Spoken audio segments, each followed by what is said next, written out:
नारी शक्ति बंधन सम्मेलन में हजारों महिलाएं सम्मिलित हुईं।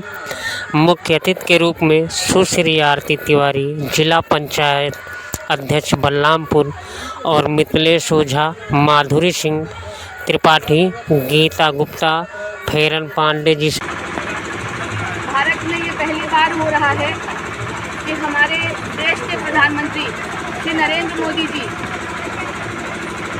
दुर्गा माता के यानी शक्ति के, नारी शक्ति के उपासक हैं।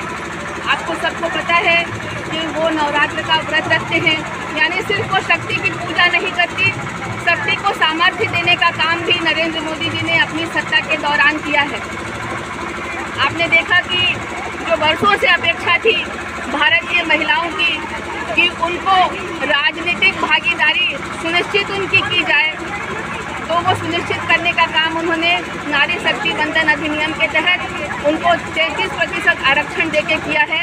ये देश के इतिहास में पहली बार हुआ है।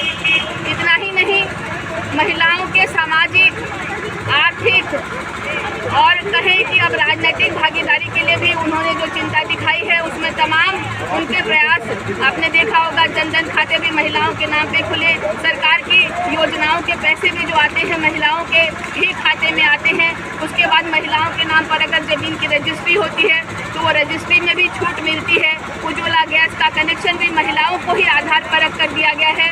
और मैं कहूँ तो तमाम योजनाएं, विधवा पेंशन की योजना है, शौचालय भी महिलाओं की शान के लिए ही बनाए गए हैं। तो तमाम योजनाएं आप कहेंगे तो नरेंद्र मोदी जी ने महिलाओं को केंद्रित रखकर किया है, बनाया है और आगे भी वो महिलाओं की चिंता करते हैं। इसी को देखते हुए कि महिलाओं की राजनीतिक भागीदारी जिस तरीके से उन्होंने सुनिश्चित की है, उसी पर महिलाओं को और अधिक जानकारी देने के लिए भारतीय जनता पार्टी प्रदेश में जिले जिले में नारी शक्ति बंधन अधिनियम के तहत महिला सम्मेलन का आयोजन कर रही है। और उसी महिला सम्मेलन के तहत आज श्रावस्ती विधानसभा में, जो कि श्रावस्ती लोकसभा का एक हिस्सा है, आप देख रहे हैं यहाँ हजारों की संख्या में महिलाएं यहाँ पर उपस्थित हुई हैं।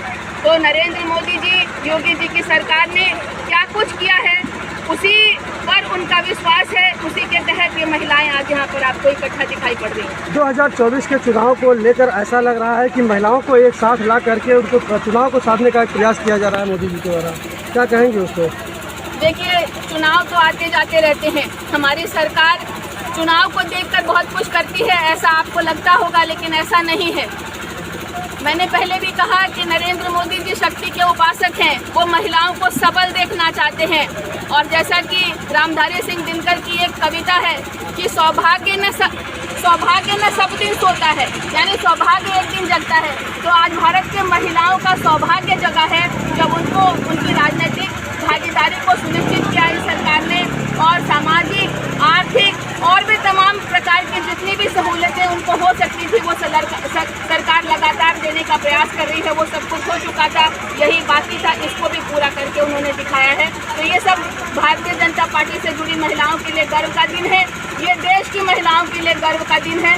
और अब आप देखिएगा, जब उत्तर प्रदेश के विधानसभा चुनाव होंगे तो 400 सीटों में लगभग 125 सीटों से ज़्यादा संख्या पर महिलाएं लड़ेंगी। तब राजनीतिक तस्वीर देश की क्या होगी, क्योंकि आप भी मानते हैं कि महिलाओं के अंदर अधिक बेहतर सुशासन, घर को चलाने की बेहतर क्षमता, समाज को जोड़ने की बेहतर क्षमता, कम भ्रष्टाचार, ये सब कुछ महिलाओं के अंदर देखने को मिलता है। महिलाओं के अंदर तमाम गुण होते हैं जो पुरुषों में देखने को नहीं मिलते।